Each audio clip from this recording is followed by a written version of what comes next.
पहलगाम हल्ल्यामुळे भारतीयांच्या मनात संताप आहे। हल्ल्याचा कट रचणाऱ्यांना कठोर शिक्षा होईल असं आश्वासन पंतप्रधान मोदींनी दिलं। पीडित कुटुंबाला न्याय मिळेल असा विश्वासही मोदींनी देशवासियांना दिलाय। विरोधकांनी काश्मीर दौऱ्यावर केलेल्या आरोपांचा एकनाथ शिंदेंनी चांगलाच समाचार घेतला। पर्यटकांवर झालेल्या हत्याकांडातही त्यांना राजकारण दिसतं। देशाच्या सुरक्षेसाठीच्या बैठकीला सर्वपक्षीय नेते गेले होते, पण त्या बैठकीला उभाटाचे नेते गेले नाहीत। हीच का त्यांची देशभक्ती असा सवाल शिंदेंनी उपस्थित केला। या पाकड्यांना शिक्षा मिळाल्याशिवाय राहणार नाही। खून का बदला खून से लेंगे। पाकिस्तानला संपवायची वेळ आली आहे असं एकनाथ शिंदे म्हणाले।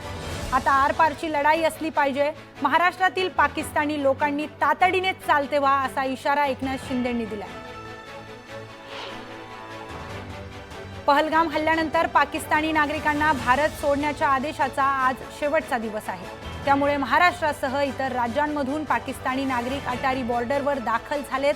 त्यामुळे अटारी वाघा बॉर्डरवर नागरिकांची मोठी गर्दी पाहायला मिळते। पहलगाम हल्ल्यानंतर जम्मू काश्मीरमध्ये दहशतवाद्यांच्या विरोधात धडक कारवाई करण्यात आली। आतापर्यंत 8 अतिरेक्यांची घरं उद्ध्वस्त करण्यात आली आहेत। शिवसेना उभाटाचे नेते विनायक राऊतांनी डोंबिवलीत जोशी आणि मोने कुटुंबियांची भेट घेतली। हल्ल्यात बळी पडलेल्या सगळ्यांना शहीदांचा दर्जा द्यावा अशी मागणी यावेळी राऊतांनी केली। जेवढे पाकिस्तानी नागरिक आहेत ते सापडलेत, सर्वांना घालवण्याची व्यवस्था केली आहे। एकही पाकिस्तानी राहणार नाही असं वक्तव्य मुख्यमंत्री देवेंद्र फडणवीस यांनी केलं। पहलगाममधील दहशतवादी हल्ल्यानंतर भारतातील पाकिस्तानी नागरिक पाकिस्तानात परत गेले की नाही यावर पोलिसांचं बारीक नजर आहे। प्रत्येक पोलीस ठाण्यात त्याबाबत आदेश देण्यात आलेत असं मुख्यमंत्री देवेंद्र फडणवीस यांनी सांगितलं। तरीही कोणी इथे राहिला असल्याचं निदर्शनास आलं तर तात्काळ कारवाई केली जाईल असं देखील फडणवीस म्हणाले। व्हिसा घेऊन महाराष्ट्रात राहत असलेल्या पाकिस्तानी नागरिकांची संपूर्ण माहिती राज्य सरकारकडे असून त्यांना परत पाठवण्याची तयारी पोलिसांनी केली आहे। माणुसकीच्या दृष्टीने उपचारांसाठी भारतात राहू देण्याची विनंती काही पाकिस्तानी रुग्णांनी केली असली तरी हा अधिकार केंद्र सरकारचा आहे। देशाच्या सुरक्षिततेचा आणि अस्मितेचा प्रश्न निर्माण होतो, त्यावेळी कडक निर्णय घ्यावेच लागतात असं वक्तव्य मुख्यमंत्री देवेंद्र फडणवीस यांनी केलं। पहलगामच्या भीषण हल्ल्यानंतर देशभरात संतापाची लाट उसळली आहे। सर्वत्र सुरक्षेच्या खास उपाययोजना केल्या जात आहेत। या पार्श्वभूमीवर भारतात रेल्वेला अलर्ट जारी करण्यात आला असून रेल्वे प्रशासन तसंच रेल्वेचे सुरक्षा दल आणि रेल्वे पोलिसांना अतिसतर्क राहून खबरदारीच्या उपाययोजना करण्याचे आदेश देण्यात आले। येवल्याच्या अंदरसूल गावात पहलगाम हल्ल्याचा निषेधार्थ नागरिकांनी मोर्चा काढलाय। पाकिस्तानचा ध्वज जाळत नागरिकांनी निषेध नोंदवलाय। काश्मीरच्या पहलगाम येथे झालेल्या दहशतवादी हल्ल्याच्या निषेधार्थ लासलगावच्या विंचूरमध्ये कडकडीत बंद पाळून निषेध मोर्चा काढण्यात आला। संतप्त नागरिकांनी पाकिस्तानच्या विरोधात जोरदार घोषणाबाजी केली। अमरावतीच्या चांदूर बाजारमध्ये पहलगाम हल्ल्याच्या निषेधार्थ तीव्र आंदोलन करण्यात आले। सकल हिंदू समाज संघटनेतर्फे पाकिस्तानचे ध्वज जाळण्यात आले। जळगावमध्ये पहलगाम हल्ल्याचा निषेध करण्यात आला।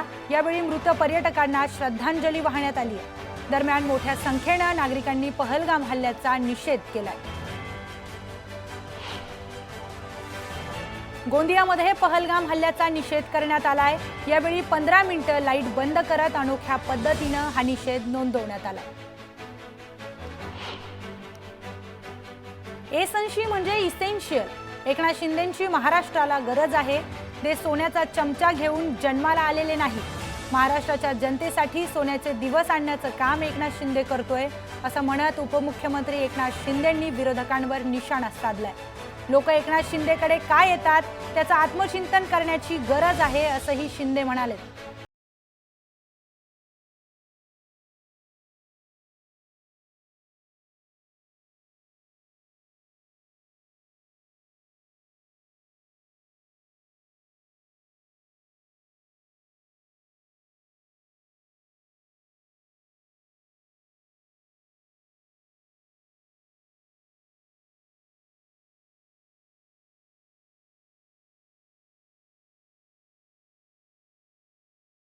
मराठीत सांगितलेलं कळत नाही का असं म्हणत अजित पवार मीडियावरच भडकले। पहलगाम हल्ल्यात मृत्यू झालेल्या नागरिकांच्या कुटुंबियांना नागरी शौर्य पुरस्कार देण्याची मागणी सुप्रिया सुळेंनी केली, तर कुटुंबातील एकाला नोकरी देण्याची मागणीही त्यांनी केली। दुकानदारांकडून धर्म बघूनच खरेदी करावी असं आवाहन नितेश राणेंनी केलं। दरम्यान त्यांच्या भूमिकेला धुळ्याचे भाजप आमदार अनुप अग्रवाल यांनी पाठिंबा दिलाय। राष्ट्रवादी अजित पवार गटाच्या रथयात्रेला कोकणातून भव्य प्रारंभ करण्यात आला। कलशाचे पूजन करून रथयात्रेला शुभारंभ करण्यात आला। शेकडो कार्यकर्ते, स्थानिक नागरिक आणि लहानग्यांचा उत्स्फूर्त सहभाग या सोहळ्याचं विशेष आकर्षण ठरले। पुण्यात राष्ट्रवादी काँग्रेसतर्फे महिला मेळाव्याचं आयोजन करण्यात आलं। राष्ट्रवादी काँग्रेस प्रदेशाध्यक्ष सुनील तटकरे यांच्या उपस्थितीत मेळाव्याचं आयोजन करण्यात आलं। शिवसेना आमदार संजय गायकवाड यांनी अखेर माफी मागितली। महाराष्ट्र पोलिसांबद्दल केलेल्या वक्तव्याबाबत गुन्हा दाखल झाल्यानंतर आमदार गायकवाड यांनी दिलगिरी व्यक्त केली। फडणवीसांनी नाराजी व्यक्त केल्यानंतर खुद्द उपमुख्यमंत्री एकनाथ शिंदे यांनी आमदार संजय गायकवाड यांना फोन करून समज दिल्याचं कळतं। आमदार संजय गायकवाड यांनी महाराष्ट्रातल्या पोलिसांना अकार्यक्षम म्हटलंय। दरम्यान गायकवाडांचं वक्तव्य बरोबर असल्याचं काँग्रेस प्रदेशाध्यक्ष हर्षवर्धन सपकाळ यांनी म्हटलंय। महाराष्ट्रात उद्योगाला जी वीज दिली जाते ती देशात सर्वात महाग वीज आहे, त्यामुळे उद्योजक सुद्धा फार महाराष्ट्रात यायला तयार होत नाहीत। राज्याचे उत्पन्न कमी झालं की विकासाची कामे करता येत नाहीत असं म्हणत माजी मंत्री दिलीप वळसे पाटलांनी सरकारलाच घरचा आहेर दिलाय। गोंदिया आणि भंडारा जिल्ह्यातील सहकार क्षेत्रातील निवडणूक काँग्रेस लढणार आहे। काँग्रेस नेते नाना पटोले यांनी असे संकेत दिलेत। वाल्मिक कराड याचा सीटी स्कॅन रिपोर्ट नॉर्मल आलाय। काल वाल्मिक कराडला शुगर डाऊन झाल्याने रुग्णालयात दाखल करण्यात आलं होतं। आता पुढील उपचाराबाबत तज्ञ समिती निर्णय घेणार आहे। पुणे पॉर्श कार अपघात प्रकरणात शिवानी अग्रवालला कोर्टानं अंतरिम जामीन मंजूर केलाय। दरम्यान दर बुधवारी शिवानी अग्रवालला येरवाडा पोलीस स्थानकात हजर राहावं लागणार आहे। मालेगाव मनमाडसह नाशिकच्या ग्रामीण भागात पारा 43 अंशांवर गेला। उष्णतेच्या लाटेमुळे बाजारपेठेत शुकशुकाट पाहायला मिळतोय। सोलापूर शहराच्या मध्यवर्ती भागात असणाऱ्या सिद्धेश्वर तलावात शेकडो माशांचा मृत्यू झालाय। दूषित पाण्यामुळे मृत्यू झाल्याचा प्राथमिक अंदाज व्यक्त करण्यात येतोय। पुरंदरमध्ये पारंपरिक पद्धतीनं जेऊर यात्रेला सुरुवात झाली आहे। यावेळी मोठ्या संख्येने नागरिकांनी यात्रेत सहभाग घेतला।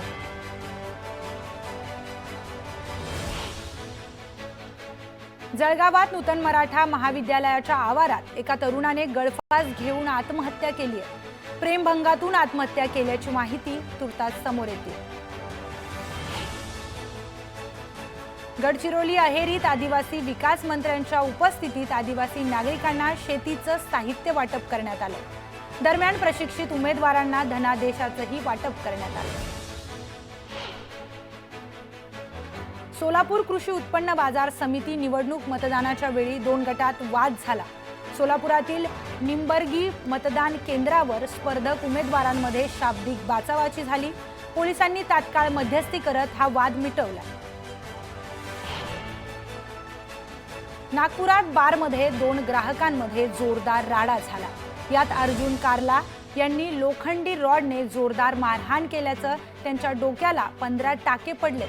त्यांच्यावर खासगी रुग्णालयात उपचार सुरू आहेत। अहिल्यानगरच्या कोतुळ गावात बाबासाहेब आंबेडकरांचा पदस्पर्श भूमी सोहळा आयोजित करण्यात आलाय। प्रकाश आंबेडकरांच्या उपस्थितीत हा सोहळा साजरा केला जाणार आहे। दरम्यान मोठ्या संख्येने नागरिकांनी उपस्थिती दर्शवली। पिंपरी चिंचवडमध्ये नदी सुधार प्रकल्पाला नागरिकांनी विरोध केलाय। दरम्यान तातडीने प्रकल्प रद्द करण्याची मागणी यावेळी नागरिकांकडून करण्यात आली। कसालच्या कुंभारवाडीमध्ये श्री संत शिरोमणी गोरोबा काका पुण्यतिथी सोहळा पार पडला। यावेळी नागरिकांनी मनोभावे पूजा करत टाळ मृदुंगाच्या तालावर ठेका धरला। पुण्यतिथी सोहळ्यादरम्यान सर्वांसाठी विविध कार्यक्रमाचं आयोजन करण्यात आलं होतं। भाविकांनी विविध कार्यक्रमाचा मनसोक्त आनंद लुटला। महसूल विभाग, वन विभाग आणि भूमी अभिलेख यांनी एकत्रितपणे येऊन राज्यात प्रथमच पुनर्वसित गावातील 40 ग्रामस्थांची नावं 7/12 आणण्याची कार्यवाही केली। राज्यात अशा प्रकारचा प्रोजेक्ट पहिल्यांदाच सातारा जिल्ह्यातील पुनर्वसित भांबे गावात राबवण्यात आलाय। साताराच्या आटके गावात भरवस्तीत बिबट्याचा वावर आढळलाय। बिबट्याचा वावर सीसीटीव्हीत कैद झालाय। दरम्यान नागरिकांमध्ये भीतीचं वातावरण यामुळे निर्माण झाले। हिंगोली जिल्ह्यातील तापमानात मोठी वाढ झाली आहे। यामुळे पपई बागांना फटका बसलाय। यामुळे शेतकरी चिंतेत सापडले। गडचिरोलीतील अभियानात राज्याच्या सीमेवर माओवाद्यांच्या विरोधात अभियान राबवण्यात आले। अभियानाचा आज 6वा दिवस आहे। दरम्यान रात्री पहाडीच्या एका भागात मोठी गुफा आढळली।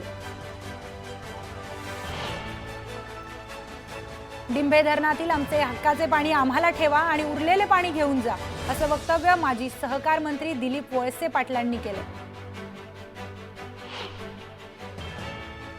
पिंपरीमध्ये नदी सुधार प्रकल्पाला नागरिकांनी विरोध केलाय। मुळा नदीच्या काठावर आंदोलकांनी पदयात्रा काढत हा विरोध दर्शवला। पुण्याच्या चांडोहमध्ये बैलगाड्या शर्यतीचं आयोजन करण्यात आलं। यावेळी शर्यत पाहण्यासाठी नागरिकांनी मोठी गर्दी केली।